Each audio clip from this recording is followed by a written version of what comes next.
மதுரை மத்திய சிறையில் அடைக்கப்பட்ட கைதி திடீரென உயிரிழந்த சம்பவம் பெரும் பரபரப்பையும் அதிர்ச்சியையும் ஏற்படுத்தியிருக்கு. கார்த்திக்கின் உயிரிழப்புக்கு காவல்துறையே காரணம் என பெற்றோர்கள் குற்றம் சாட்டுவதாக சொல்லப்படுகிறது.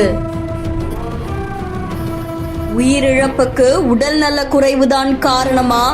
மதுரை மத்திய சிறையில் நடந்தது என்ன?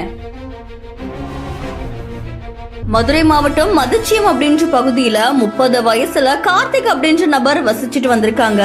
இவர் மேல காவல் நிலையத்துல சில புகார்கள் இருந்ததாகவும் அது நிலுவையில இருந்த நிலையில பல்வேறு வழக்குகள்ல இருந்து இவர் விடுதலை செய்யப்பட்டதாகவும் சொல்லப்படுது. இந்த சூழல்ல வழிப்பறி வழக்குல தொடர்பு இருக்கிறதாவும் தேர்தலுடைய முன்னெச்சரிக்கை நடவடிக்கைக்காகவும் போலீசார் கடந்த 2ஆம் தேதி இவரை கைது செஞ்சாங்க அப்படின்னு சொல்லப்படுது.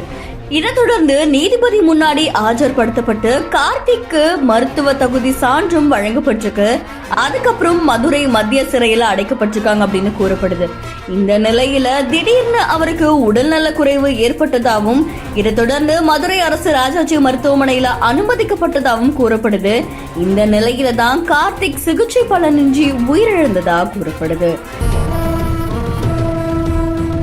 இந்த சம்பவம் அந்த பகுதியில பெரும் பரபரப்பையும் அதிர்ச்சியையும் ஏற்படுத்தியிருக்கு. கைது செய்யப்பட்ட ஒரே நாள்ல சிறையில இருந்த நபர் உடல்நல குறைவால உயிரிழந்த சம்பவம் மக்கள் மத்தியில அதிர்ச்சியையும் சோகத்தையும் ஏற்படுத்தியிருக்கு. கார்த்திக்குடைய உயிரிழப்புக்கு காவல்துறையினரே காரணம் அப்படின்னு அவருடைய பெற்றோரும் உறவினர்களும் குற்றம் சாட்டுறதா சொல்லப்படுது. இதை தொடர்ந்து கார்த்திக்குடைய மரணத்துக்கு விசாரணை மேற்கொண்டு வருவதாகவும் கூறப்படுது. இந்த சம்பவம் மதுரையில பெரும் பரபரப்பையும் அதிர்ச்சியையும் ஏற்படுத்தியிருக்கு.